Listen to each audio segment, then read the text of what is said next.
교동 43번 시편 99편 말씀.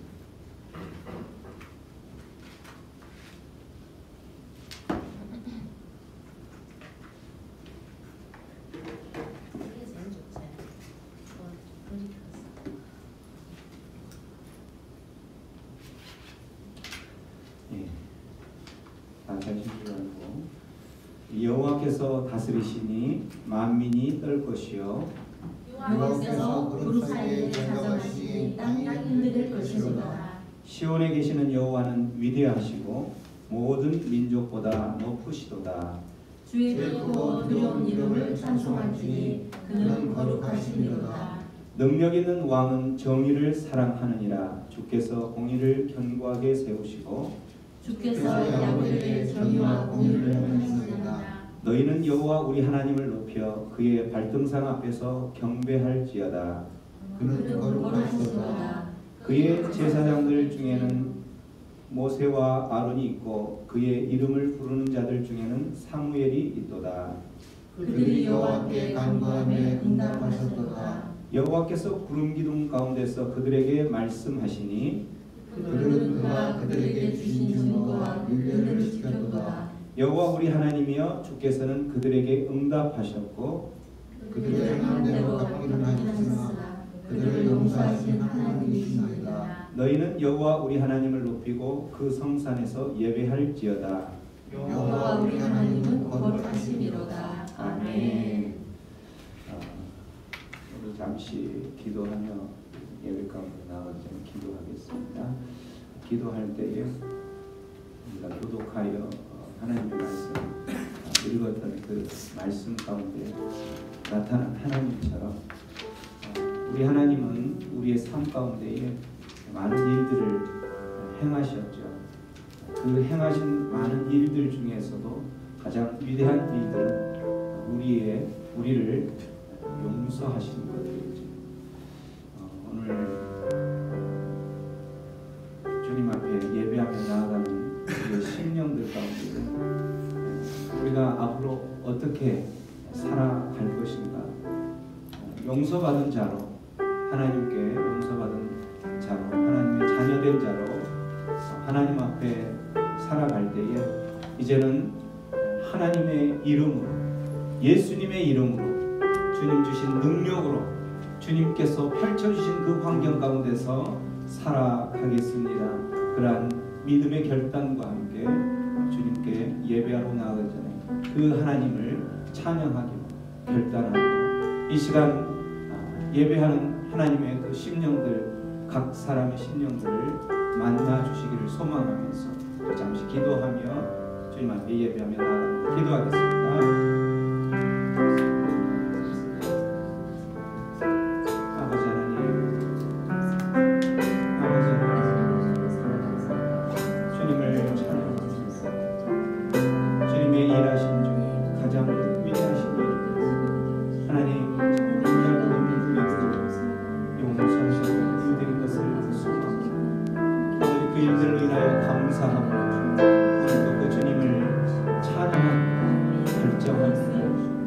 우리의 상황과 어떤 상황이 우리의 모든 것들이 어떠한 환경과 어떤 상황일지라도 이제는 주님만을 예배하는 자, 그 주님의 사랑에 감사, 주님의 위대하신 그 용서하심에 감사할 주님만을 예배하는 예배자로 나아갈 때에 각 심령들을 만나 주옵소서. 주님의 능력을 의지하고 주님 우리의 예배를 받아 주옵소서.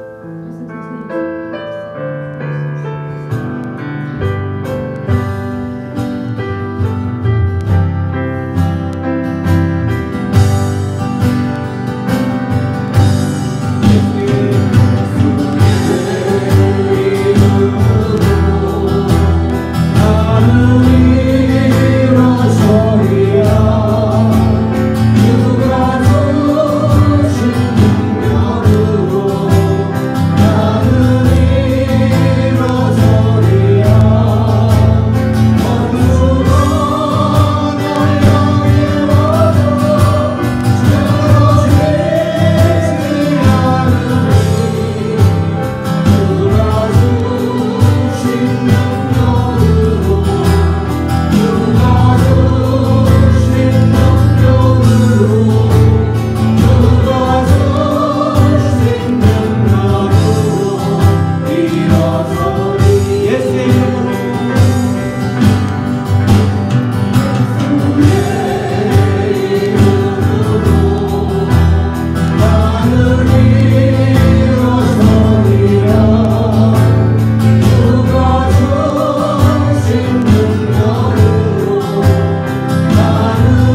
찬양했던 것처럼 여러분들은 주님을 맞이할 주님을 영접할 예복을 준비하며 살아가고 있는 삶을 살고 있죠. 여러분들은 주님 언제 오실지 모르지만 그 주님 다시 오실 그때에 주님을 맞이할 예복을 준비하고 있습니까? 우리 성경에 보면 초청을 받아서 그 잔치에 들어갔지만 이를 갈며 슬피 울며 쫓김을 당한 그 한 사람이 있었죠. 그 한 사람은 예복을 준비하지 않았기 때문에 예복을 입지 않고 주님을 맞이하고 그 잔치에 다른 군중들과 함께 휩쓸려서 그 군중들에게 휩쓸려서 그 잔치에 들어갔는데 그 사람들은 모두가 다 예수님을 맞이할 예복을 입었던 거죠. 그러나 예복을 입지 않은 그 한 사람은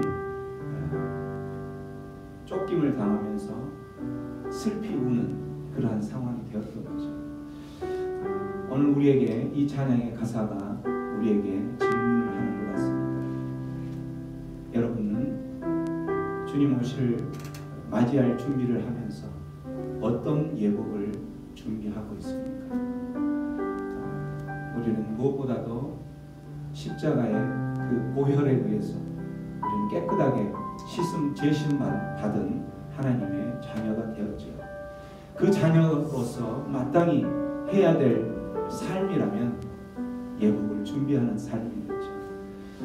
어떠한 예복을 준비할 것인지 우리가 다시 한번 결단하며 또 그 주님을 맞이할 것을 소망하면서 이 찬양 다시 한번 할 때에 하나님, 내가 2022년을 살아가면서 벌써 이제 22년이 시작된 지 한 달이 더 이제 다 돼가고 있는데 22년에는 21년에 살았던 그러한 모습보다도 한층 더 성숙된 모습으로 하나님, 이제는 내가 정말 주님을 맞이하는 그 예복을 준비하는 삶을 살게 하여 주옵소서. 어떠한 모습으로 준비할 것인지 주님 지혜를 주셔서 깨닫게 하시고 알게 하여 주옵소서. 이러한 소망을 가지고 우리 다시 한번 이 예수 십자가의 흘림표로서 찬양합니다. 예수의 예수의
씻어지고 주님 다시 오시는 그때에 우리가 온 마음을 다해서 주님을 찬양하며 맞이하는 그러한 기쁨의 하나님의 백성이 되기를 축원합니다. 네.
주님을 찬양하는 하나님의 백성들이 되기를 축원합니다. 네.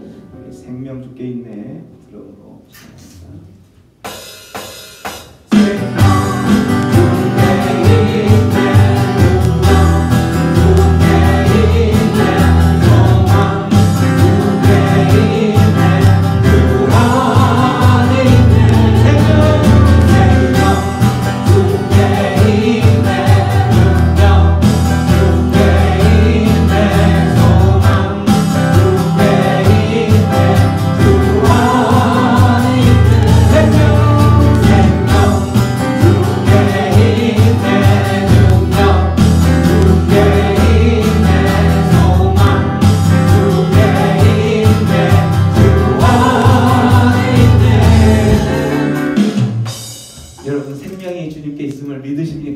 아멘. 소망이 주님께 있음을 믿으십니까? 아멘. 능력이 주님께 있음을 믿으십니까? 아멘.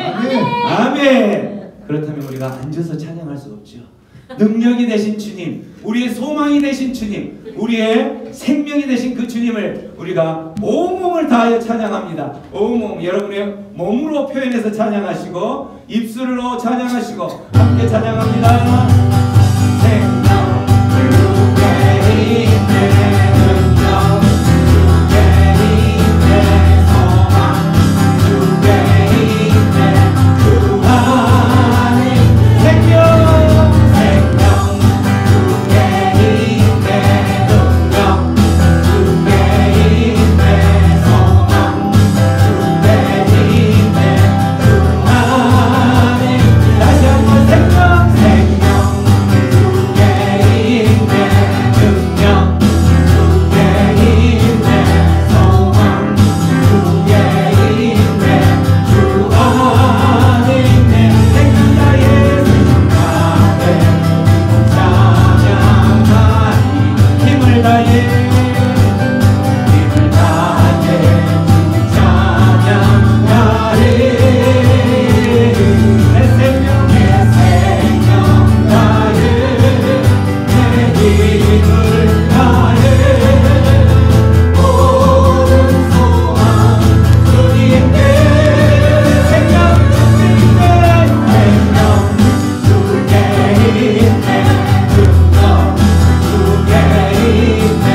소망 주께 있네 주 안에 있네 생명 주께 있네 능력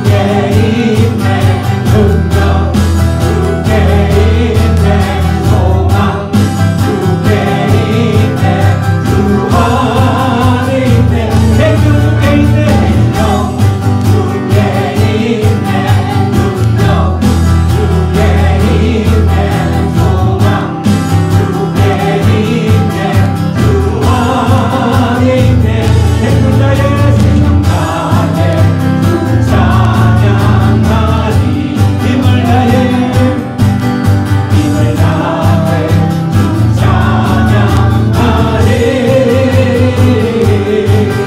내 생명 다해 내 힘을 다해 힘을 다해 모든 소망 주님께 생명 주께 있네 생명 주께 있는 능력 주께 있는 소망 주께 있네 주 안에 있네 생명 주께 있네 생명 주께 있네 능력 주께 있네 소망 주께 있네 주 안에 있네 주 안에 있네 주 안에 있네 주 안에 있네 주께 아멘.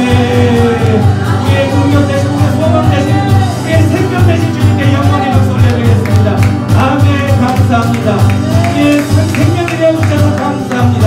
우리의 소망이 되어주셔서 감사합니다. 우리의 능력이 되어주셔서 감사합니다. 그 주님을 우리가 마음과 온 힘을 다하여 찬양하여 주셔서 감사합니다. 온전히 우리의 온 힘을 다하여 주님 앞에 예배자로 나아가게 해주셔서 감사합니다. 온 땅의 온 만물들이 주님을 찬양하게 해주시니 감사합니다. 그 주님을 찬양하게 해주셔서 우리의 온 힘을 다해서 이 시간 다시 한번 찬양합니다. 온 땅이여 주를 찬양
주님께서 우리의 삶 가운데 행하신 위대하신 일들, 주님께서 행하신 우리의 삶 가운데 행하신 위대하신 그 기적들은 다름이 아니라 우리에게 생명을 주신 것입니다. 우리에게 소망을 주신 것입니다.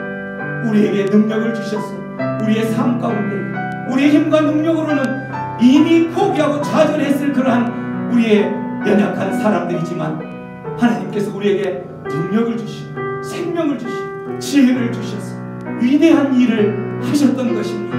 오늘 그 하나님께 찬양하고 예배하며 우리 기도할 때 하나님 지금까지 주셨던 그 모든 생명들, 우리에게 주셨던 그 모든 소망들을 다시 한번 굳건히 우리의 삶 가운데 뿌리 박게 하여 주옵소서. 하나님만을 의지하며 나가는 내 삶 가운데 이제는 더 이상 좌절이 아니라 기쁨으로 하나님만 바라보는 그러한 아버지의 하나님께 붙잡힌 받은 자 되게 하여 주옵소서. 우리 주의 영을 잡으며 기도하며 나갑니다. 주여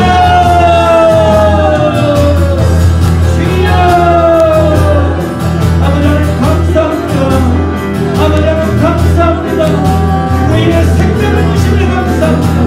우리의 능력 주시길 감사합니다. 우리에게 소망을 주시길 감사합니다.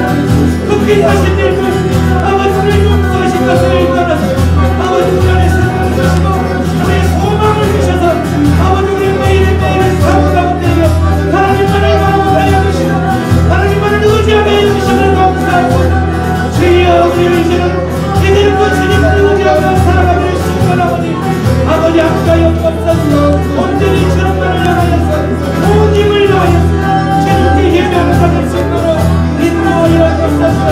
온 힘을 다하여 온 마음을 다하여 주님께 예배하는 자가 나가질 수 있도록 주여 인도하여 주시옵소서. 함께하여 주시옵소서. 아버지 하나님 지난 한 주간 주님만을 생각하고 주님만을 의지하며 우리의 모든 시선을 주님께 집중해야 했으면 그러지 못하고 하나님 우리의 시선들이 세상으로 빼앗겼음을 용서하여 주옵소서.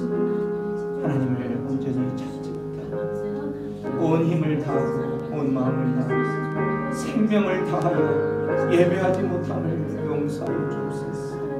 하나님 아직도 우리는 세상 것에 붙들려 살아가고 있습니다. 주여 용서하여 주옵소서.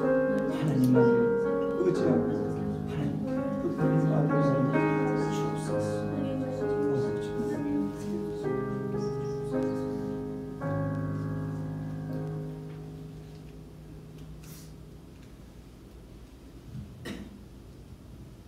사랑과 은혜가 풍성하신 하나님, 주의 날에 우리를 불러주시고 예배의 자리로 나오게 하심을 감사합니다. 아멘. 코로나로 인해서 교인들이 다 함께 모이지는 못하지만 교회와 각 가정에서 이 시간을 기억하며 당신을 찬양하게 하여 주옵소서. 아멘. 우리의 예배를 받아주시옵소서. 아멘. 저희는 한 주간 세상에서 살면서 갑갑하고 힘겨운 시간을 보냈습니다. 코로나로 인한 조심스러운 일상이 사람과의 단절로 이어져서 살아가고 있습니다. 신앙을 가진 사람이나 신앙이 없는 사람들 모두가 답답하고 외로운 시간에 던져졌습니다. 모일 수도 없고 마음을 나눌 수도 없는 고독과 단절의 시간이 계속되어지고 혼돈의 시간을 살아가고 있습니다. 하나님 아버지의 사랑과 은총의 치유에는 대안이 없어 보이는 현실입니다. 우리의 연약함과 오만함을 용서하시고 불쌍한 저희들에게 은혜를 내려주시옵소서. 진실한 마음으로 기도하고 찬양합니다. 당신의 말씀에 귀 기울이며 계모함으로 예배에 임하겠습니다.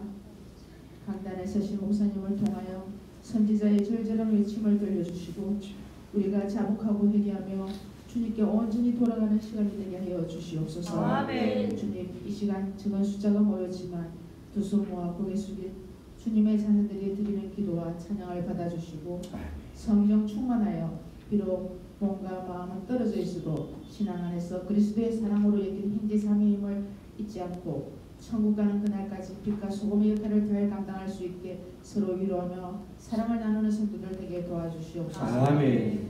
주님, 교회를 위해 기도드립니다. 아직도 주님을 모르고 방황하는 영혼들에게 구원의 방주 역할을 감당할 수 있게 참된 교회로 이끌어 주시옵소서. 아멘. 새 생명 구원을 위하여 울부짖는 눈물의 기도를 들어주시옵소서. 이웃과 형제를 사랑하는 아름다운 교회로 성장시켜 주시옵기를 간절히 원하옵나이다. 이 교회를 위하여 눈물과 애끓는 심정으로 찬양과 말씀으로 애쓰시는 목사님 강건함을 주시고 주님께서 맡겨주신 양떼를 이끌어가는데 주님께서 지팡이가 되어주시고 힘있는 말씀의 역사가 일어나게 하여 주시옵소서. 아멘. 우리의 마음에 깊이 새겨 말씀 따라 순종하며 지키게 하시고 우리의 육신과 삶을 변화시키는 놀라운 은혜를 경험하는 시간 되게 하여 주시옵소서. 아멘. 참 고맙습니다. 함께 예배드려 주시기에 모인 형제자매님 주님과 함께 동행하며 모든 것이 회복되고 승리하는 사건이길 바라며 이 모든 것 부족한 죄인이 주님의 이름으로 기도드렸습니다. 아멘. 하나님 말씀은 신약성경 마가복음 1장 9절에서 11절까지 말씀입니다.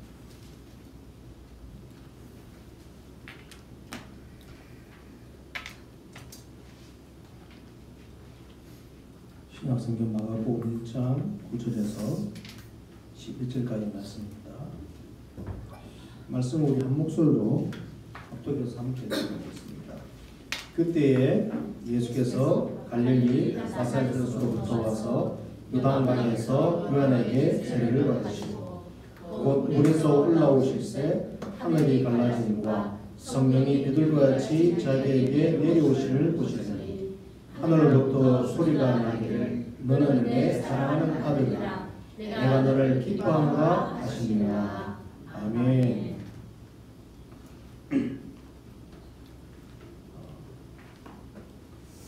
왕이 오신다고 말씀을 드렸잖아요. 왕이 오면은 왕이 하는 일을 보면 그 왕의 성격이 보입니다.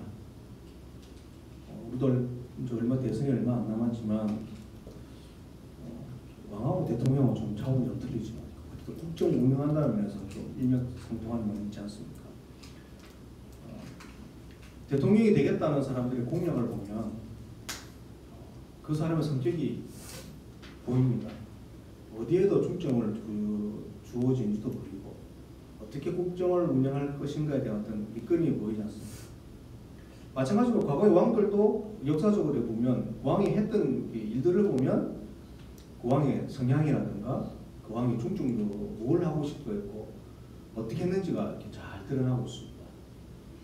유일하신 왕, 유일하신 하나님의 아들, 하나밖에 없는 그 왕이 이 땅에 오셔서 어떻게 할 것인가에 대한 첫 번째 보여주신 게 세례입니다. 세례. 1장 9절에 보면 예수께서 갈릴리 나사렛으로부터 와서 요단강에서 요한에게 세례를 받으시고, 세례는 누가 받냐면 저는 죄인입니다 라고 고백하는 사람이 세례를 받습니다. 아무나 세례를 받는 게 아닙니다. 물론 형식적으로는 세례를 받을 수 있겠지만 그 중심에 저는 죄인입니다 라는 고백이 없으면 그 세례는 별로 의미가 없습니다. 세례의 기본은 나는 죄인입니다 라는 고백이 들어가야 세례거든요. 그래서 요한도 처음에 이렇게 했지 않았습니까? 회개하라, 천국에 가까웠느니라. 그리고 8절에 보면 나는 너에게 물로 세례를 준다. 그래서 요한의 세례는 회개의 세례라고 표현하거든요. 그럼 세례는 죄인들이 받는 건데 예수님은 세례를 받으실 필요가 없는 분이십니다. 그는 죄가 전혀 죄하고는 상관없는 분이시고 본질상 하나님이시고 하나님은 죄라고는 전혀 없으신 분이고 마찬가지로 예수님도 죄가 전혀 없으신 분이세요. 그런데 그분이 세례를 받으시러 내려오셨다. 그럼 우리가 너무 잘 아시다시피 인류의 대표자로서 인간으로 오셔서 모든 인류의 대표자로서 죽으러 왔다는 것을 예표하러 온 거 아니겠어요? 그러니까 세상의 왕과 다르게 세상의 왕은 어떤 왕이죠? 대부분이 군림하고 통치하고 다스리고 뭐 이런 왕들이지 않습니까? 그런데 주님의 통치 방법은 군림이 아니라는 것을 전적으로 보여주고 있습니다. 그래서 그 10절에 보면 하늘이 갈라짐과 성령이 뭐같이 내려온다고요? 성령이 비둘기같이 이렇게 내려오는 쫙 보이는 거예요. 이렇게 우리가 비둘기는 뭐의 상징이라고 보통 하면 평안의 상징이라고 표현하고 그 출처는 잘 모르겠어요. 저도 찾다 어디서 나는지 모르겠는데 마가가 왜 비둘기같이 이렇게 쫙 내려온다고 표현하냐면 로마의 상징은 혹시 뭔지 아십니까? 영화 보셨어요? 로마가 쫙 승리하고 개성문 쫙 하고 왕이 앞에서 탁 맞췄다고 딱 할 때 이 방패 같은 데 쫙 보면 요즘 말하면 아이콘 로고가 하나 쫙 있습니다. 혹시 보신 적 있으세요? 그렇죠. 독수리예요. 맞습니다. 로마의 문양은 독수리입니다. 강력한 힘. 예, 모든 조류 중에서 가장 힘 있는 그런 파워 같은 조류 대표적인 독수리를 문양으로 씁니다. 근데 하나님의 통치하는 그 주님의 왕은 강력한 게 아니고 비둘기같이 내려와서 죄를 해결하려는 그런 왕으로 오신다는 것을 보여주는 거예요. 로마의 왕하고는 전혀 다른 차원의 왕이라는 거예요. 그러니까 그 당시에 처음 힘들었던 그 초대 교회 이 세대의 그 네로의 어떤 그 북정 자기 어떤 왕권을 유지하기 위해서 수많은 사람을 죽이고 억압하고 할 때에 정말 왕이 오셨는데 그 왕은 세상의 왕하고 다른 왕이다. 힘으로 다스릴 왕이 아니시고 인간의 어떤 근본적인 문제인 죄하고 죄의 문제에 대한 해결을 하기 위한 왕으로 오셨다는 것을 첫 번째로 보여주기 위한 모습입니다. 그러니까 우리가 생각하고 있는 왕하고는 다른 왕이라는 것을 보여주는 거예요. 그래서 새로운 시대의 왕은 죄의 문제를 해결할 왕으로 오신다는 것을 보여주기 위해서 지금 주님이 첫 번째 하신 모습이 세례를 받으시는 거예요. 지금도 우리는 착각하고 있는 게 많이 있어요. 하나님 그러면 어떤 우리를 이렇게 미국보다 부강하게 만들 수 있는 그런 분, 또는 그 누구보다도 우리를 이렇게 크고 대단하고 위대하게 만드실 왕으로 자꾸 생각하시죠. 그런 힘이 분명히 있습니다. 그런데 그렇게 하지 않으십니다. 별 의미가 없기 때문에 그렇습니다. 하나님은 우리가 생각하는 게 전혀 다르신 분입니다.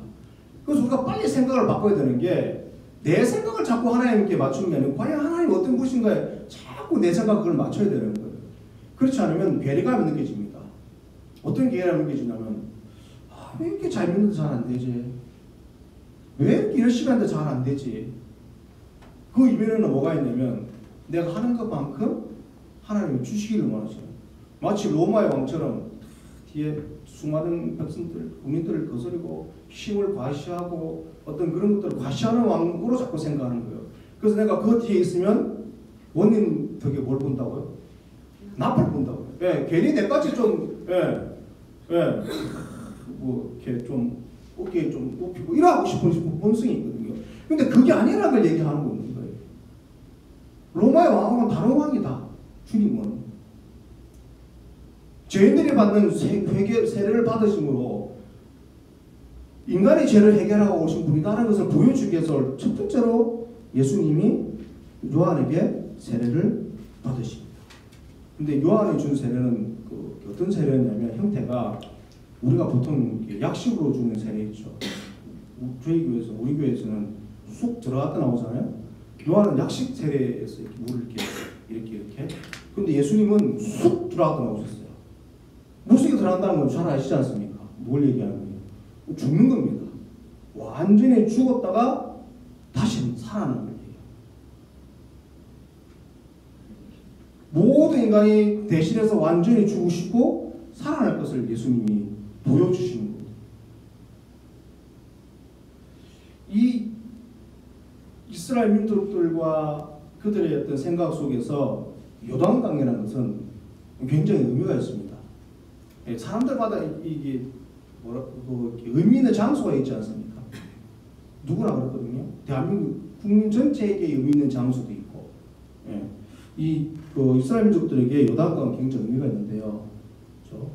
여호수아 4장 4절에서 9절까지인데 같이 한번 읽어보겠습니다. 4절부터 9절까지 교독에서 한번 읽어볼게요. 제가 먼저 읽겠습니다. 여호수아가 이스라엘 자손 중에서 각 지파에 한 사람씩 준비한 그 12사람을 불러 그들에게 요단강으로 들어가 너희 하나님 여호와의 궤하로 가서 이스라엘 자손들의 지파 수대로 각기 돌 한 개씩 가져다가 얻게 되라. 이것이 너희 중에 표정이 되리라. 후일에 너희 자손들이 물어 이르되 이 돌들은 무슨 뜻이냐 하거든. 그들에게 이르기를 요단물이 여호와의 언약궤 앞에서 끊어졌나니 곧 언약궤가 요단을 건널 때에 요단물이 끊어졌으므로 이 돌들이 이스라엘 자손에게 영원히 기념이 되리라 하니라. 이스라엘 자손들이 여호수아가 명령한 대로 행하되 여호와께서 여호수아에게 이르신 대로 이스라엘 자손들의 지파의 수를 따라 요단 가운데에서 돌 12를 택하여 자기들이 유숙할 곳으로 가져다가 거기에 두었더라. 여호수아가 또 요단 가운데 곧 언약궤를 맨 제사장들의 발이 선 곳에 돌 12를 세웠더니 오늘까지 거기에 있더라. 아멘. 글로만 읽으니까 이미지가 잘 안 그려지시죠? 물론 좀 그렇습니다. 그래서 설명을 드리면 여호수아가 가나안에 들어가기 전에 하나님이 한 가지 명령을 내리십니다. 옷을 빨고 성결하게 있다가 내가 가라 할 때 가라 기다리게 됩니다. 하나님이 이제 요단강을 건너가게 하시면서 하신 말씀이 내가 너희 요단강에 건너가게 할 텐데 요단강이 이렇게 우리 위에서 굉장히 많이 범람하거든요. 건너가게 할 텐데 그 요단 강물을 끊어지게 할 것이다. 끊어지게 할 것이다. 그리고 이 언약궤가 제일 먼저 들어가면은 요단 강물이 끊어지게 될 텐데 끊어질 때에 너희는 뭐라 그러냐면 요단강에 있는 돌을 8절 말씀 보면 여호수아가 이르신 대로 이스라엘 자손들의 지파의 수를 따라 요단 가운데서 12돌을 택하여 그들이 유숙할 곳으로 가져다가 거기 두었더라. 그 안에 있는 돌 12개를 끄집어내고 그리고 9절에 보면 여호수아가 또 요단 가운데 곧 언약궤를 맨 제사장들의 발이 선 곳에 12돌을 세웠더니 자기들이 가져온 돌을 거기다가 넣으라고 하나님 말씀하셨어요.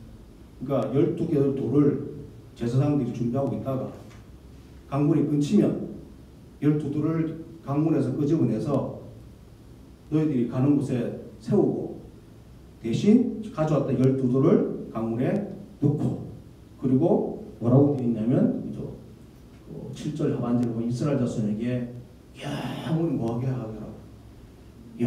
영원히 기념이 되라. 영원히 기념이 되게 하라라고 했어요. 시대가도 기념이 되게 하라는 게 하나 있죠. 예수님이 뭘 기념하라 하셨어요? 물어보면 대답을 또 틀릴까 또 대답을 하시죠. 성만찬 하시면서 말씀하셨잖아요. 내 몸을 내 언약이 피고 내 살이다. 이걸 너희가 뭐라 그랬으면 기념하라.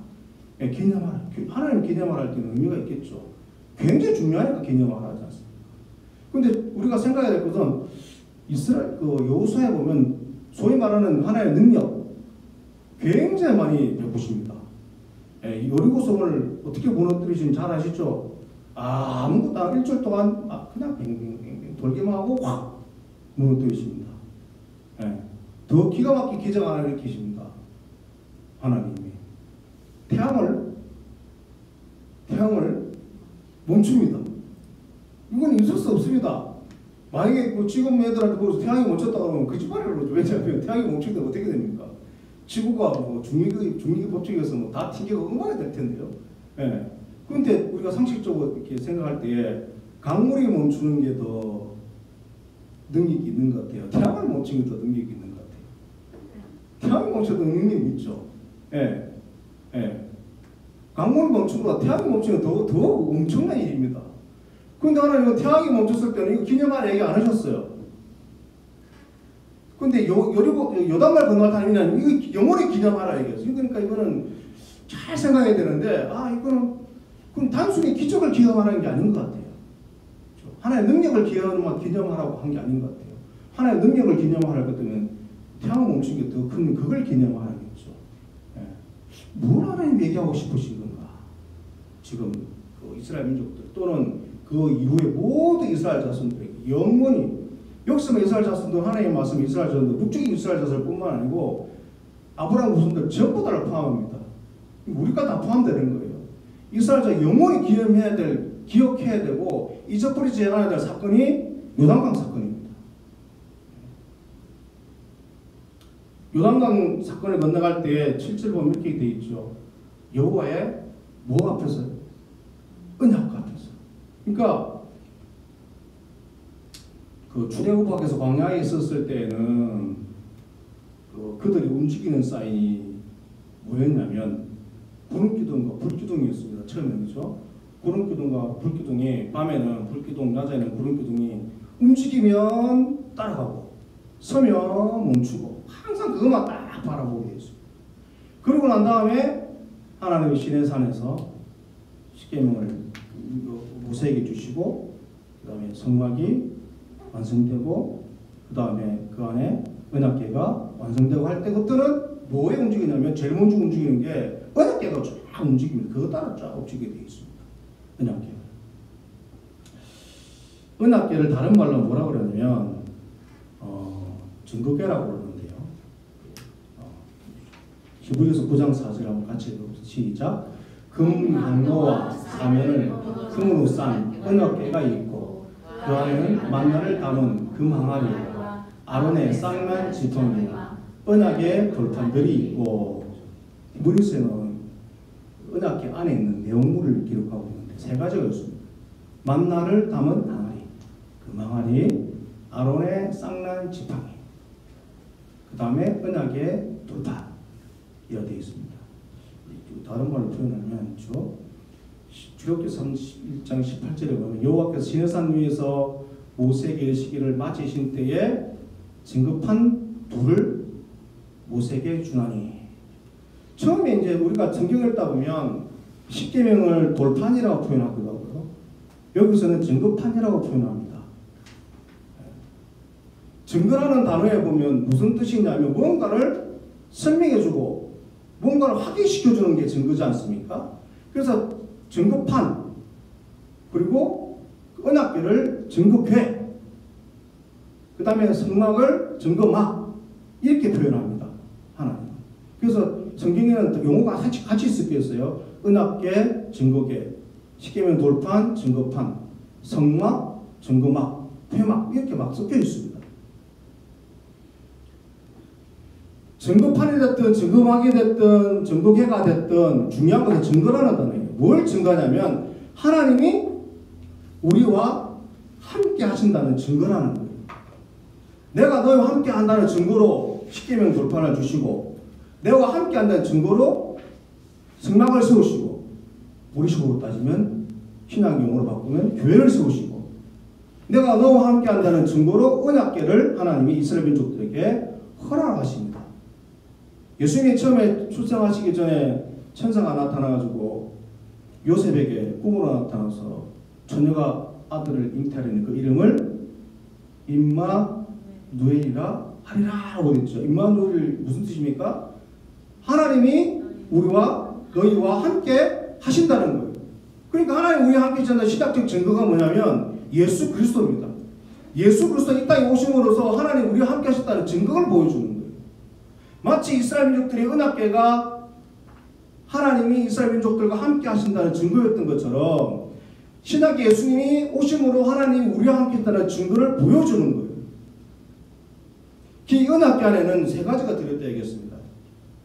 뭐가 들었냐면 만나를 담은 항아리, 아론의 쌍난 지팡이, 그 다음에 십계명 돌판 이 세 가지가 딱 들어있습니다.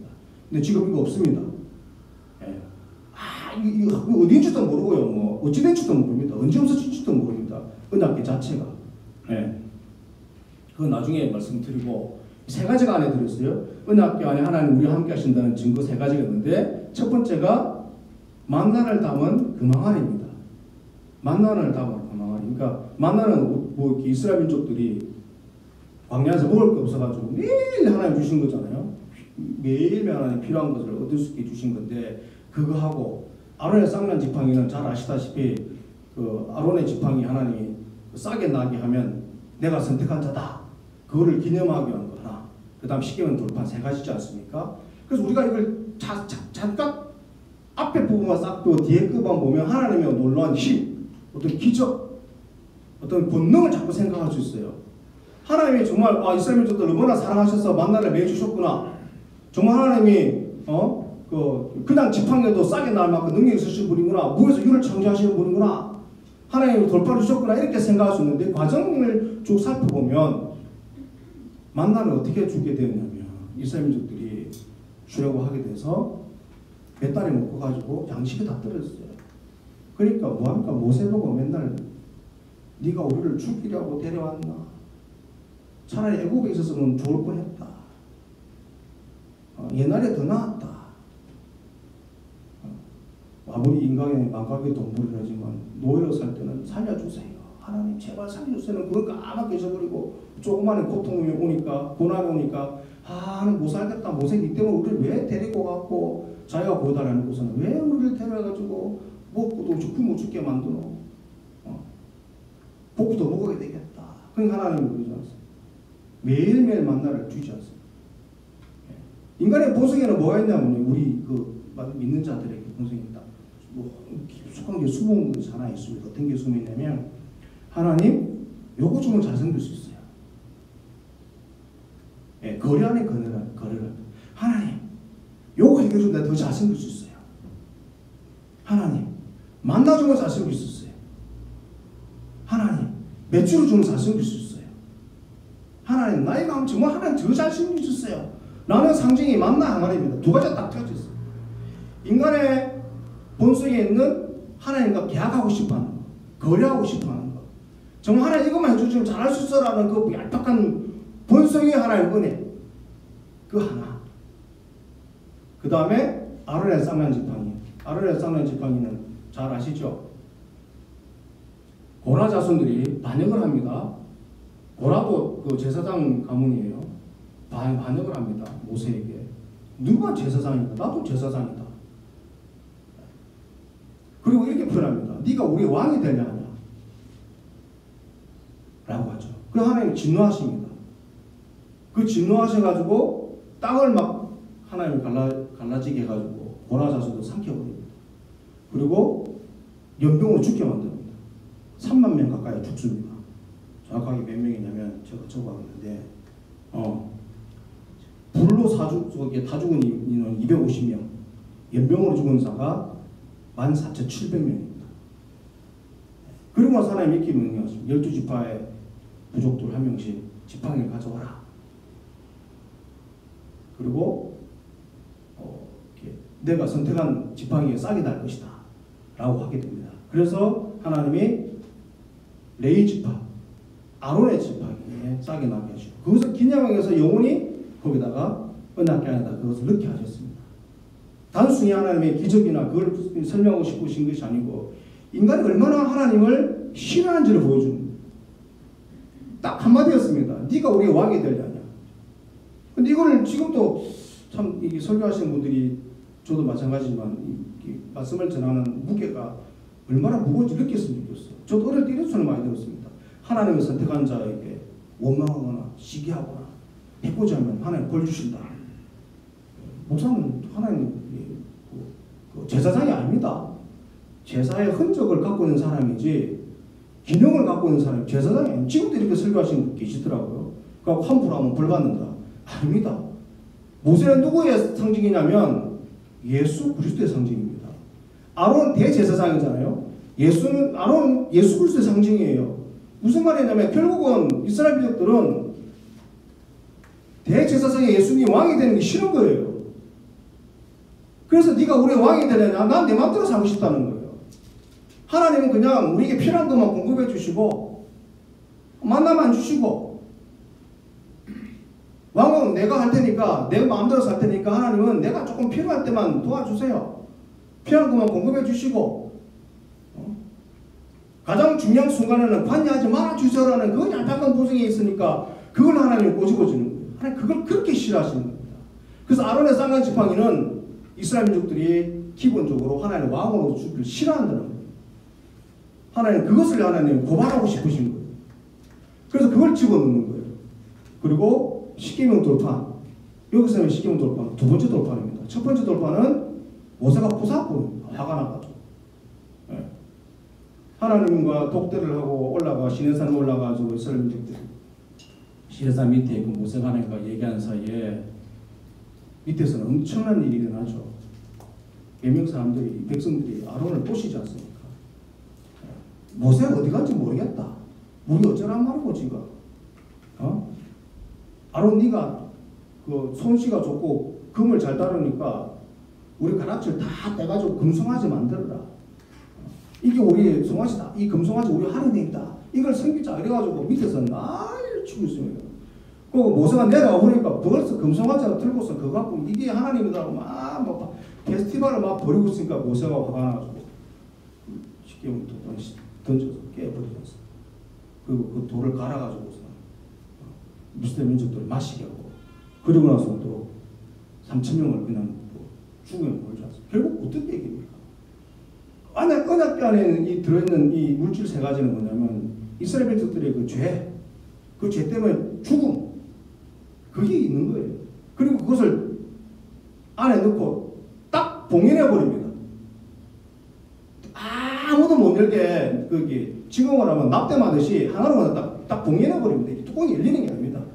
요즘 전기 납땜하듯이 쫙 뚜껑을 열지 못하게 놨습니다. 그리고 1년에 한 번씩 그 은약궤 위에 짐승의 피를 붓습니다. 그 시온자라고 표현합니다. 피를 쭉 붓습니다. 하나님 우리 죄를 용서하십시오. 우리 죄를 용서하십시오. 하나님의 백성들을 포함한 인간의 모든 이 죄성 내가 왕이 됩니다. 하나님은 그냥 내가 시킨 대로 해주세요. 내 필요한 거 공급해 주라. 그리고 모든 것을 자꾸 우상시키고 싶어하는 그 마음. 그리고 이것만 해주시면 하나님 잘 섬길 수 있습니다라고 하는 얄팍한 세 가지. 그 모든 것들을 거기 은약궤에다 집어넣고 밀봉을 해버리고 그것을 1년에 한 번씩 피를 부음으로 용서를 구하고 이 은약궤가 이제 어디로 갑니까?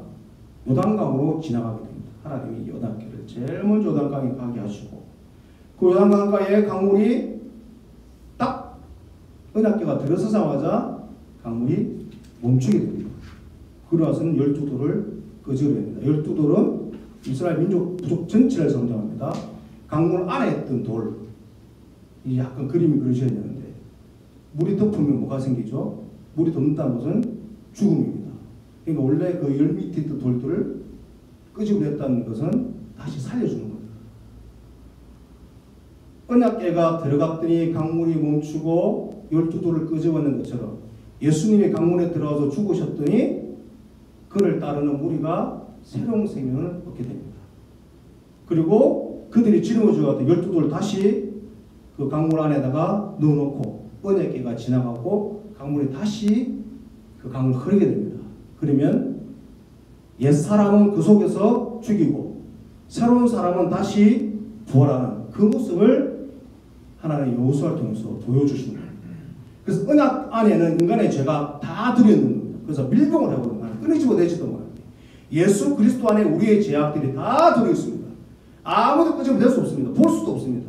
그저 그 모든 죄를 주님이 짊어지고 물속에 들어가셔서 내가 대신 죽겠다. 십자가의 사건을 내가 대신 죽겠다. 아무도 모르는 죄들, 그 모든 죄들을 다 가지고 내가 십자가 당해 죽겠다. 그리고 다시 살아나고 너희도 살리겠다. 그것을 하나님이 우리에게 보여주시는 겁니다. 그래서 예수님이 요단강에서 세례를 받게 되고 그리고 주님이 물속에 들어갔다가 올라올 때에 10절에 보면 곧 물에서 올라올새 하늘이 갈라진가. 먼저 하늘이 갈라집니다. 하늘이 갈라졌다는 것은 이제 단절된 것들이 하나가 된다는 얘기예요. 예수님이 돌아가셨을 때에 성막에 있는 성전에 있는 휘장이 위에서부터 갈라지잖아요. 쫙 갈라집니다. 예. 성막은 하나님과 한 사이의 어떤 뭡니까? 최후의 보루 접근하면 안 되는 1년의 대제사장 한 명만 1년에 한 번만 들어가면 그 장소를 하나님이 갈라버립니다. 하늘과 땅의 경계를 무너뜨리십니다. 하나님과 사람 사이의 경계를 무너뜨리십니다. 주님이 세례를 받으신가 다시 올라오실 때에 다시 말씀드린 주님이 다시 죽으시고 부활하실 때에 이제는 모든 경계가 허물어져 버립니다. 누구든지 하나님을 만날 수 있고 누구든지 하나님 이름을 부를 수 있고 누구든지 예수를 통해서 하나님을 볼 수 있습니다. 그래서 하늘이 갈라진과 동시에 성령이 비둘기같이 자기에게 내려오십니다. 이제는 로마의 시대가 아니고 새로운 시대가 도래된다는 거예요. 주님이 다스리는 새로운 시대가 우리에게 다가온다는 거죠. 다가왔다는 것을 보여주는 것입니다. 주님은 우리에게 오셨고 지금 주님의 시대가 펼쳐져 있습니다. 그런데 우리는 그걸 보지를 못합니다. 우리의 안목이 흐려져가지고 우리의 욕심 때문에 우리의 정욕 때문에 그 모든 것이 가려져서 못 보이는 거예요. 그래서 우리는 여호수아가 은합궤를 메고 들어갈 때에 수상시켰던 것들 물속에 들어가면 죽는다는 겁니다.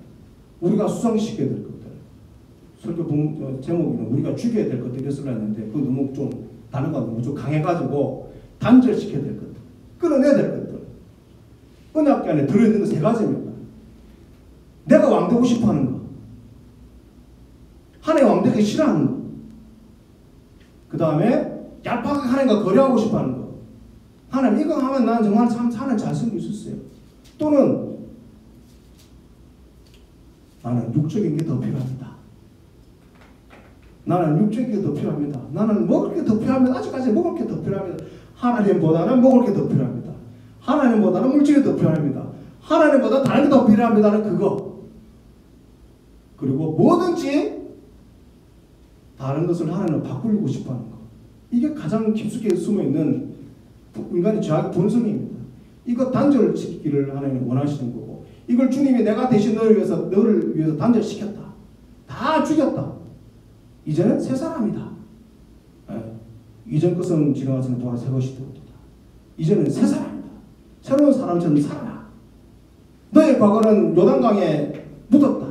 너의 과거의 부정은 요단강에 묻었고 그 돌은 내가 끄집어내서 다른 곳에 옮겨놨다. 위치 이동이 됐으니까 제발 과거로 돌아가지 말고 과거 생각하지 말고 새로운 삶을 살아라. 새로운 시대에 새로운 통치 방법으로 새로운 왕으로 오신 그분의 말씀을 따라서 그분의 삶을 따라서 살아가라 라고 우리에게 말씀해 주고 계십니다. 주님은 승리의 왕으로 오셨거든요. 그 승리의 왕으로 오셨는데 어떻게 승리하셨느냐. 로마를 어떤 다음 그전 정권을 어떤 힘으로 어떤 군사로 무너뜨려 오신 것이 아니고 죄를 해결함으로 인간의 모든 아주 기본적인 것부터 바꾸는 그런 왕으로 오셨다는 겁니다. 우리는 생각을 바꿔야 됩니다. 하나님 어떤 왕이신지 나에게 필요한 것을 공급해 주시는 왕이신지 아니면 내가 새로운 시대를 살기를 원하시는 왕이신지 우리는 요단강에 묻었던 것들을 다 그냥 내려놓으시고 주님이 올라오셨을 때 우리 같이 올라왔기 때문에 이제는 새로운 사람으로 사시기를 바랍니다. 그러면 11절에 이렇게 말씀하고 있습니다. 하늘로부터 소리가 나기를 너는 내 사랑하는 아들이라. 첫 번째는 예수 그리스도를 얘기하는 거 맞습니다. 주님 요단강에서 세례를 받으시고 올라오실 때에 하늘이 열리고 비둘기같이 성령이 내려오시고 사랑하는 아들이라 라고 표현합니다. 그걸 우리에게 적용을 시키면 내가 진실로 나는 죄인입니다. 나는 이제 과거는 죽이겠습니다. 모든 것을 단절시킵니다. 주님과 더불어 다시 부활한 삶을 살겠습니다 라고 우리의 마음속에 아니 우리가 그렇게 작정을 하고 그렇게 변화된 삶을 살아가기로 작정을 한다면 하나님이 우리에게 주시는 표징이죠. 너는 내 사랑하는 아들이다 라고. 하나님 아들은 로마의 황제가 아니고 우리가 됩니다. 죄를 해결하거나 그 다음에 내가 너를 기뻐하니라 라고 하나님이 한동안 우리에게 말씀해 주고 계십니다. 그런 식분이라는 거죠. 지금 이 당시에 로마의 교인들이 언제 죽을 줄도 모르고 핍박당하고 끌려가고 하지만 참되신 왕께서 너는 내 아들이야. 내가 너를 사랑해 라고 얘기하고 있다는 얘기예요. 오늘도 하나님 우리에게 말씀 주고 계십니다. 세상이 우리에게 뭐라 하든지 하나님 그거 중요치 않습니다. 세상이 우리를 뭐 어떻게 뭐 표현하든지 뭐 그거밖에 못 사나, 예수 믿는데 그거밖에 안 되나, 내가 너보다 더 좋겠다, 차라리 내가 주먹을 믿지 그걸 믿느니, 이렇게 얘기할 수도 있습니다. 그럴 때마다 우리는 어떻게 보면 반론을 잘 펼치지도 못할 때도 있어요. 하지만 그거하고 상관없이 우리에게 말씀하십니다. 너는 내 사랑하는 아들이야. 내가 너를 기뻐해. 절대 개의치 하지 마. 하나님 오늘도 그렇게 말씀해 주고 계십니다. 이 말씀을 로마에 있던 목자들이 듣고 힘을 얻은 것처럼 오늘도 우리도 힘을 내시길 바랍니다. 우리는 하나님의 사랑하는 아들입니다. 내가 너를 위해서 죽을 만큼 나는 너를 사랑한다. 하나님 얼마나 나를 사랑하세요? 내가 대신 죽을게 라고 하는 만큼 우리를 사랑합니다. 그리고 너는 내 사랑하는 아들이다. 너는 내 아들이야. 처음에 처음에 제가 말씀드린 아들이라는 것은 모든 아버지의 권위와 능력과 다 그걸 물려받는다 하셨잖아요. 너는 내 아들이야. 나는 너에게 나의 모든 능력과 모든 거 너에게 줬어. 그걸 활용을 해. 괜찮아. 세상에 너무 굴하지 말고 힘내고 새로운 시대가 왔으니까 거기에 적응해서 라고 우리에게 말씀을 주고 계십니다. 물론 우리의 현실은 이 대한민국은 다르게 보일지 모르겠지만 그럼에도 불구하고 이 세상을 다스리는 분은 하나님이십니다. 그리고 우리는 그분의 아들입니다. 그리고 하나님은 너는 내가 너를 사랑한다라고 말씀하셨어요. 그 말씀을 가지고 한 주간 승리하시는 저와 여러분들 되기를 주님으로 축원드립니다. 기도하겠습니다. 하나님 감사합니다.